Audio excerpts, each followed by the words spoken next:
আসসালামু আলাইকুম। ওয়ালাইকুম আসসালাম। জি আপু, আপনার বাড়ি কোথায়? জি, আমার বাসা কুমিল্লাতে। আপনার নাম কি আপু? জান্নাত। তো জান্নাত আপু, যে ফটোটা পাঠিয়েছেন এটা কি আপনার? জি, ওইটা আমার পিক। মাশাআল্লাহ, দেখতে খুব সুন্দর। তো পরিবারে কে কে আছে আপনার? আমার পরিবারে আছে আমার বৃদ্ধ বাবা আর ছোট একটা বোন। ও, কাজ টাজ কিছু করেন নাকি না? জি, সেলাই মেশিন এর কাজ করি। আপনার বয়স কত? আমার বয়স 18 চলতেছে। হুম। তো প্রতিবেদনে আসলেন কি উদ্দেশ্য নিয়ে, আমার দর্শককে একটু বলেন।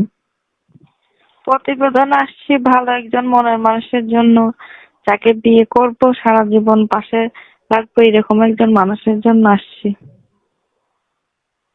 ও, তো যদি কোনো দর্শক এই আপনার দুঃসময়ে আপনার পাশে দাঁড়াইতে চায়, আপনাকে বিয়ে করতে চায়, আপনার কোনো আপত্তি আছে? না, আমার কোনো আপত্তি নেই। ও, তো আচ্ছা ঠিক আছে আপু, ফোনের মাধ্যমে তো সবকিছু বিস্তারিত বলা যায় না। আমি আপনার নাম্বারটা এবং কি ফটোটা ভিডিওর স্ক্রিনে দিয়ে দিব। যদি কোনো দর্শক আপনার সাথে কথা বলতে চায় আপনাকে ফোন দিবে, দিলে আপনি বিস্তারিত বইলা নিয়েন। ঠিক আছে। আসসালামু আলাইকুম।